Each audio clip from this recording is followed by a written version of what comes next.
Welcome to the Craig and Greg Show, presented by Maximize Leadership. Now, here are Craig Owens and Greg Harris. Hey, welcome back to another episode of the Craig and Greg Show. I'm Craig. This is Greg.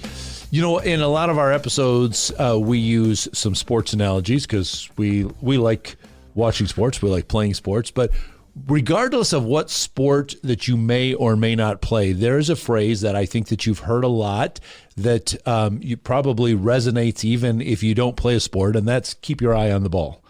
When it's pretty straightforward. I mean, if you're swinging a bat, you're not going to hit what you're not looking at. If you're trying to catch it, you're not going to catch what you're not looking at. But I think this is really true for so much of our life that we begin to get our eyes off on other things. And in your book, you wrote a great book back here. We'll tell you a little bit more about how to pick up a copy later, but I think all business owners should check this out. Even if you're not ready to sell or retire, you need to do the planning ahead. But one of the things that you've discovered, Greg, is that some people, once they get to that spot and they say, yeah, you know, I think I'm ready to retire, or I want to sell my business, I want to move on, that a lot of them take their eye off the ball. They're no longer looking at their business. So let's talk first about why is that a natural kind of tendency for people? Why do they have to be aware of it so that they're staying engaged? That's a good one. Yeah, the Business Baton really was written for business owners and leaders. They're going to have to success or exit some point. Moving on, something different. Could be retirement, or it could be something else. It could be my kids are ready, or I've got an outside investor that's really wants to take it to the next level. There's a lot of reasons to hand the baton. But keeping the eye on the ball, there was one picture of a little tyke. I think he had a little tyke, a wiffle ball and bat, and a little T-ball stand, you know. And so the grandpa or the dad, not even in the picture, says, keep your eye on the ball. And this little shaver, he goes like this. This is the ball. It literally puts his eye on there, yes. And that's exactly my advice to business owners and leaders, because you have to take such determination to say, oh, squirrel. Oh, right. Beautiful weather. Oh, time to golf. Maybe take the boat out. Versus keep your foot on the pedal. Keep running your business. I believe humanity gets to that place like they've thought about it for a while, and they've finally got to that decision, and they're done. Yeah. And you can't be. And the reason I put this, I think it's chapter 7. It is chapter 7. Yeah. Yes. The problem that business owners and leaders have is the pace. And part of what will end up in our episode today is you need someone to help kind of quarterback that for you, because you still have to run your business. Right. You're not selling it because it's on fire. You're not selling it because it's doing poorly. You're selling it or transferring it, or maybe giving it to the kids, or whatever your terms are. You're doing that because you've thought about it, prayed about it, you're ready. But no one else but you can run the business like that. Right. And you do that until either you officially sign the documents to, merit to your kids, inherit to your kids, inherit or merit to managers in your company, some other combo, or sell it to a third party and get it all shiny and ready. You still got to keep your foot on the pedal. And I think that's what I've seen the most, unfortunately, Craig, is someone who finally gets there and then they say, I made it. Yeah. And you can't coast, but you can't do 3 jobs either. That's kind of where a quarterback comes in. That's true. Yeah. So you call yourself a navigator. When you come in, because you're saying, okay, so I know where you want to go on this, and you don't need to keep your eyes way down here. You keep your eyes on the business and let me help navigate to get that there. I'm going to quiz you. So I didn't write it down for this episode, but what's the verse where it says a lamp unto my feet and a light unto my path? Yeah. Psalm 119. Psalms, Yep. So I don't like that one. I like the Bible, but that verse, well, half the verse I like. The other half I don't like, because God never gives me the light unto the path. He just gives me the lamp right to my feet. Just take a step, Greg, trust me. Where are we going? Yeah. I'd like to see it all the way to the end. And that's where I think I've learned, even the hard way, for business owners who maybe started the company. It's their baby. Yep. It's for sure their retirement. There's no 401k that matches their company value. Yep. But they're so worked up, and they've gave everything they can. And I think, unfortunately, they're like, I got nothing left in the tank. And that's where myself and other teammates can come pick things up and make it less of a labor for the business owner and leader. But I think just planning is part of it, so there's no chaos. But sometimes someone gets a bad news from a doctor and they go, I'm done. I'm going to retire or sell. Well, hold on. We're not quite ready yet. And that's, one of the things that we like to do is let's get you ready. Sure. And your company. Right. So. Well, in that chapter 7 of Business Baton, you have some bullet points here, a couple reasons why people have a tendency to take their eye off the ball. So let me just give you these bullet points. Tee it up for me like that boy. I'm going to tee it up. You put your eye right on there. Okay. So first bullet point that you have, your to-do list doesn't jive with your priorities. No. So what happens there? What can people do to make sure that they get those jive in again? I think part of it is maybe for some business owners and leaders is trusting someone to help you, right? Like a trusted advisor, a trusted friend. And so that's kind of the role that I like to play and our company likes to play, is that navigating. So, hey, Bill, we got to do this here in the next week. What do you think? What are you available? Versus them drive it. Because I think the to-do list, I'm not going to say it's perfunctory, but it's got to get the car washed, got to get the dog, go to the groomer, got to cut the grass, whatever. Those are to-do lists. And to get to the 30,000 feet on the succession process, how do you, succession planning, which we'll hit in a minute, I think that's really the point for the owner is you have to get back to that planning portion, not the to-do list. But there are a lot of owners that just roll their sleeves up and like to get their hands on the, on the machining or the truck or whatever it happens to be. But I do believe to-do list versus priorities. If in the end your goal is to really make this company available to people inside or people outside, you can't do both. You're going to have to let some of it go. But I think the to-do list for many owners it just can paralyze them, like their heads down. Sure. So one of your other ones then is another bullet point you have is sidetracked by the busy work. So would that be part of the same thing in there? So just like, Billy's going to be taking the week off. I'll run his route. No, you're the CEO. Hire a temp or plan for it. And I'm not saying that was the wrong thing to do, but don't get out of the seat to do a job that won't get you down the field to score. Yep. And particularly when they get to that place, Craig, where someone goes, I think it's time. I need to explore this. That's what we love. Like, let's explore what it could look like. What does it feel like to you? What would be your concern? What's a sacred cow in this journey with them as a navigator? It's pretty special. I do think planning is not always the strength of leaders and owners. Right. But succession and exiting planning handing the baton is critical for planning. Without it. So little side note, call Greg earlier than you think so you can have that plan in place. Another third bullet point you have in chapter 7 is vagueness about what's important. Yeah. It's hard to keep your eye on the ball when you're not really sure what's important. I played with a guy in college baseball, and he was a switch hitter, which was quite advantageous depending on the field and the weather and who was pitching. And we noticed probably our junior year, his batting average went down a little bit batting left-handed. I didn't think nothing of it. I just thought, every baseball, you go through a slump, no big deal. About 3-4 games before the season's over, he shows up with glasses. I'm like, you wear glasses? No, but I just couldn't see very well batting left-handed. I'm like, oh, it was cloudy. It was unfocused.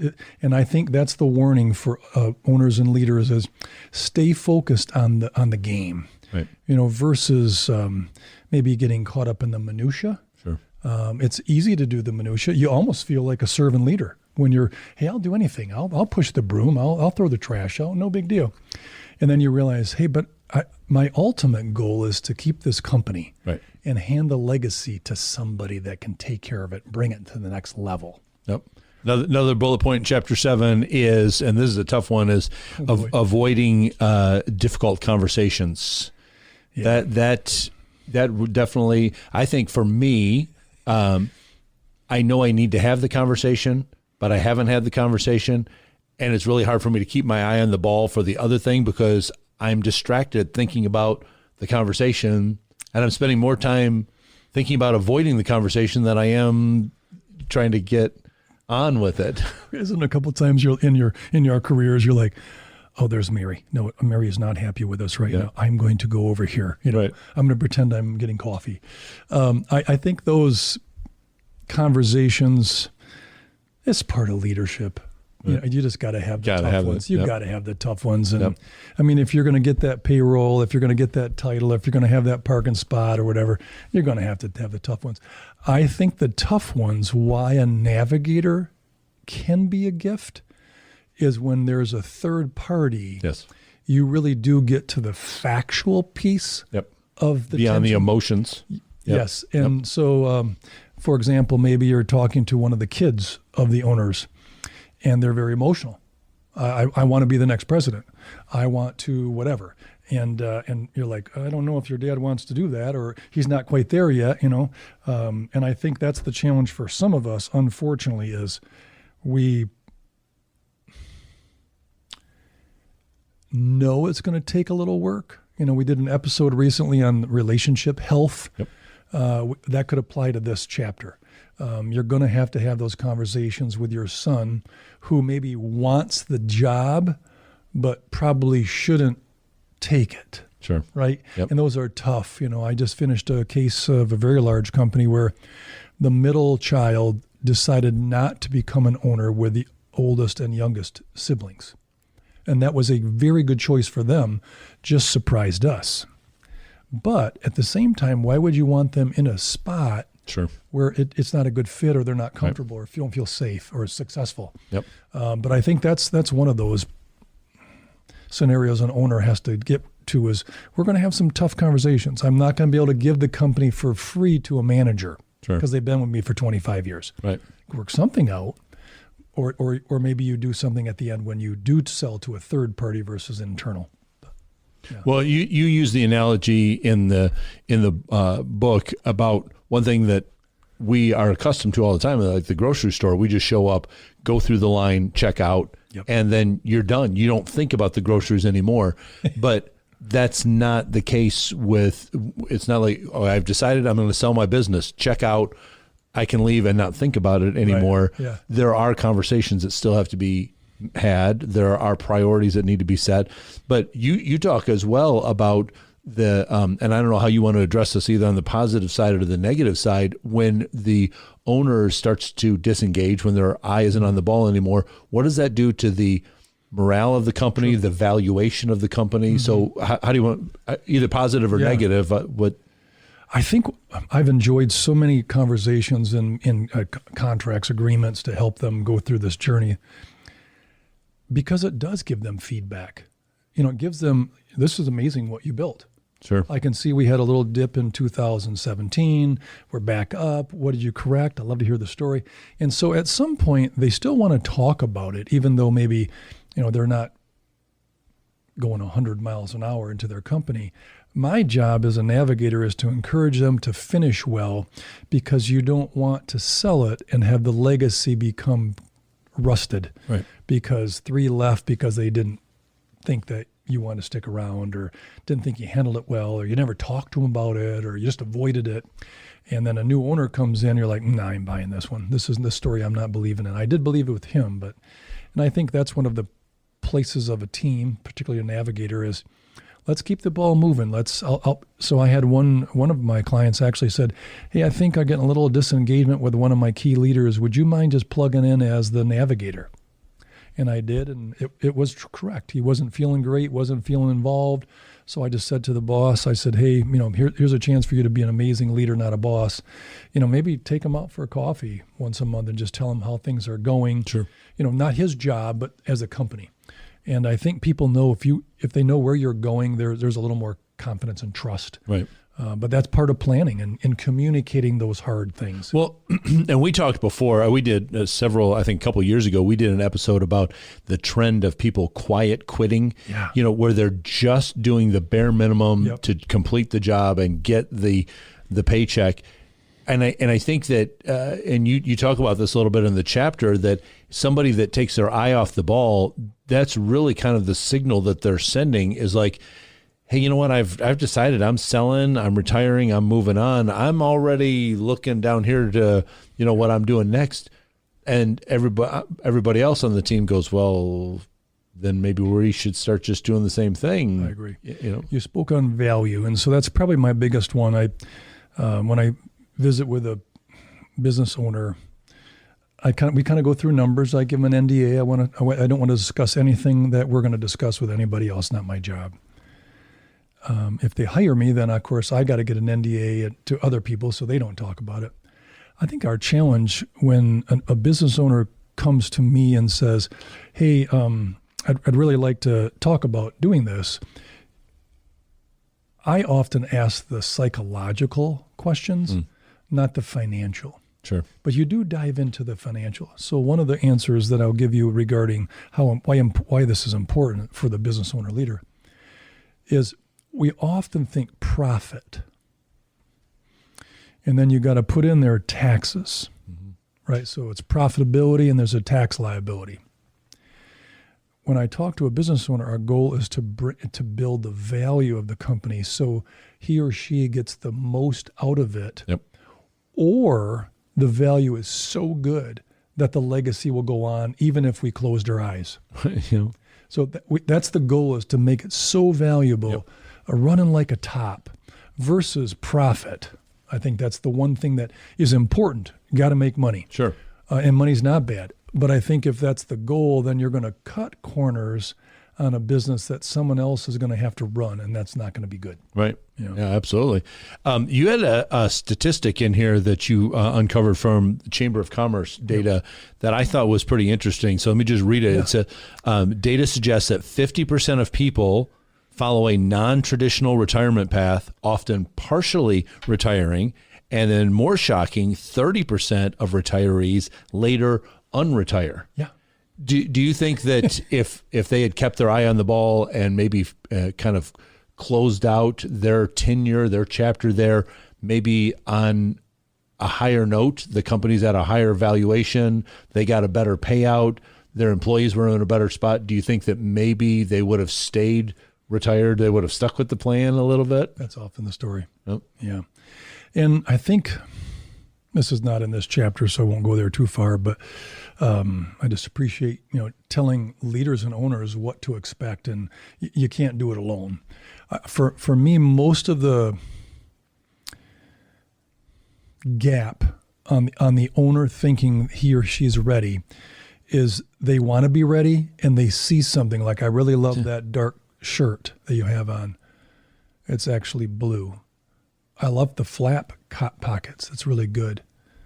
So you farther you get into it, you know that person's ready, right? Sure. Like your outfit is spot on. In managers or family or an outside party, if the owner maybe used assumptions, kind of, that's good enough, or that looks good. I see she can do this or he can do this. And then they don't, you get it back. You don't have the juice to run it. Right. So not only did you hurry the process, why you mentioned 10 minutes ago, start early, just to have the conversation. So I wrote a business friend of mine, said, hey, I don't know what you want to do later on. I'm not even telling you to do anything. But I'd love to hear the story of how you got to this place, because I love working with you. Secondly, I'd also want to chat with you over a cup of coffee, how I can help you at least throw things out. And that's really what the navigation is because if they say, I got 15 more years, you're like, you're 65. Wow. Okay. But can you do this pace for 15 years? And so I'll help navigate with that leader and owner that they can do it, just got to be able to empower and give other things away. But I do think the value is very, very critical to keep an eye, and that's the priority versus the to-do. Well, in order for the company to get to the spot where somebody can even think about retiring or selling and moving on, and that's their 401k, their retirement, there was a productivity involved there. Yeah. And you've got a large section in this chapter 7 where you talk about the importance of the ongoing productivity even during this process, during this time. Hey, I think I'm going to retire. I think I might sell it. I think I might will it inherit it to my heirs? The productivity has to still stay there, even though you've come to that point. Talk a little bit about the importance of the productivity still driving this business that's been successful for years. Got to stay successful. I'm not sure I know enough about the difference between a leader owner who is really productive and some who's maybe not as productive. I don't know why the productivity chip is intriguing me. It's kind of like grit. Like, oh, he's got a lot of grit. She got way more grit. How do we know that? To measure it. I think productivity is that same piece. This is where an owner comes to work early. They leave late. They lock up. I'm not saying every day, but generally speaking, that's a servant leader. They're willing to stay a really long time. Productivity, while you're there, isn't to-do lists. It's actually having time quiet. Like, hey, I'm going to go around and write notes to people that just went through a really tough quarter of the year, and they did a great job. And so you have time to do that. That's what a leader, an owner needs to do. And I think productivity is I can get a lot more done when I'm feeling good. I'm healthy, which episode before was about healthy relationships. What starts with you. And I think that's about owners and leaders too. You have to be productive. I'm not going to go real negative, but I've actually met with owners who sold, didn't plug in again, and their health really crashed. I'll just stop there. It just doesn't work. And that's not how God made us. Right. So they need to stay productive inside the company and productive after they go out. Yes. Because if you don't have something on your calendar, are you going to dress up nice? Right. I'll just put sweatpants on. Right. And then all of a sudden you're like, I haven't done diddly in 2 years, and then health issues. And I'm not saying you have to work to your last breath. That might not be the right balance, but I've seen it unfold, unfortunately, when someone just quits cold turkey and they did it right, whatever that was, right. And then they crash and burn, and it's like, no, that's not why you did this. Interesting stat for the folks that want to talk about retirement, which is not really the journey of the navigator. I'll meet with a business owner. I have no clue what you want to do. I don't have an end result. Like, you have to throw this play in before you win the game. Right. But I like to get their emotions about it, the psychology of it. Someone asked me the other day, so my company's worth $8 million. What do you think? Did you wake up today different that you knew it was worth $8 million? Well, I kind of hoped it was. Yeah, no, but did you wake up different today because it's worth $8 million? No. All right, so let's do this. Let's hand the baton off well. If it's 8, it's 8. If it's 9, it's 9. If it's 7.5, it's 7.5. But I want it to be well. And I think that's where not coasting, being productive, you get a real handle as an owner how your company's doing. And it doesn't mean they don't call the shots, but they might not make every call. Right. And that's where a navigator and the team that we assemble to fit them is the key. But it's still staying productive, which is the key, because you're not losing the momentum or the valuation. There's so much health issues regarding being productive. Certainly for a company, being profitable and growing value is productive. You're engaged. Sure. People love to follow a leader, associate with a leader, join a leader when they're engaged. Well, speaking of productivity, I think we got a section marked in one of your, I think in this chapter 7. You want to share that section? While he's pulling this up, let me tell you something that's kind of cool too. You heard Greg mention earlier in the NDA, not disclosing information, but in the Business Baton, if any of you ever watched some of the Looney Tunes cartoons, you know that Wile E. Coyote was a big fan of the Acme Company, and he was always ordering stuff from there. And so there are real business examples in the Business Baton book, but all of them are the Acme Company. So when you read that, you're going to see everything from production companies, factories, to agricultural concerns, to just small mom and pop businesses that kind of grew into something big, all these different varieties. Probably going to find an example that's very similar to your kind of business as well. So you're going to see those in every one of these chapters. And you're also going to meet a leader in the M&A field and the business field in every one of these chapters as well, and get to know them a little bit. It was a very cathartic experience to interview business advisors in different fields that help business owners figure out how to pass the baton. The case studies are real. I just had to change them a little bit, just to protect the innocent. But just about productivity real quick. So it provides an opportunity to increase output without more inputs. Productivity, like you're being resourceful, increases profitability, enhances competitiveness. So I don't really like stopping working out and then having to start again. It's like this hill was a lot smaller before. Right. This is really hard to climb. So you stay on your edge, you stay sharp. Yep. And I think that's been my coaching for business owners. And it's kind of what I like doing is the coaching the business owners through this. We call it navigating, but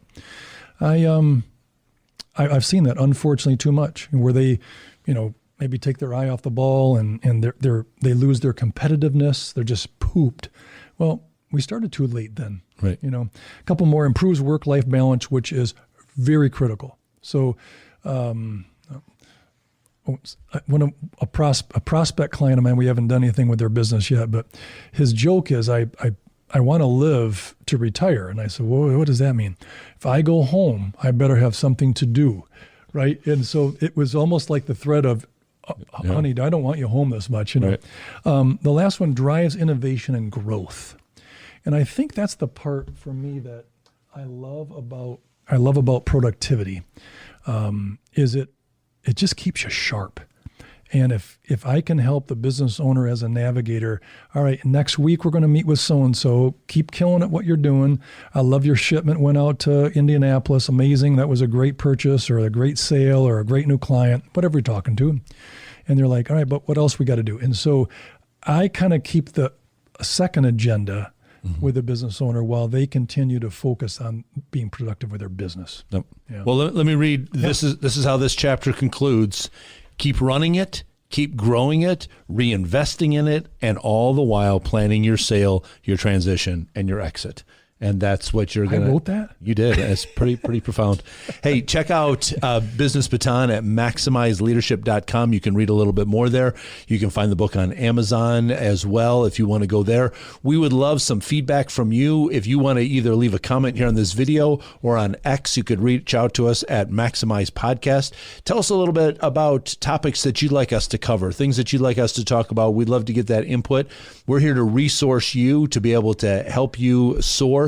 And as I mentioned earlier, let me just repeat it again. If you're a business owner, you are going to do yourself a huge favor if you get with Greg, get with a business navigator much earlier than what you're thinking. You might say, boy, I can't even imagine coming close to retirement. Start the process now. It's going to help you so much in the long run, because then when you finally get to that spot when you're ready to move on, you won't have all of the other details to concern yourself with. You'll be able to make a more seamless transition as you move on. So you can also get in touch with Greg about any business concerns that you have as well at maximizeleadership.com. Find the form on there, fill that out, and Greg will get back in touch with you. We're here to resource you, so stay in touch with us. Subscribe on YouTube and click the bell if you haven't already, so that way you're notified whenever we share more content with you. Get in touch with Craig and Greg through Twitter at Maximize Podcast or at MaximizeLeadership.com. Be sure to subscribe so you don't miss any episodes of The Craig and Greg Show.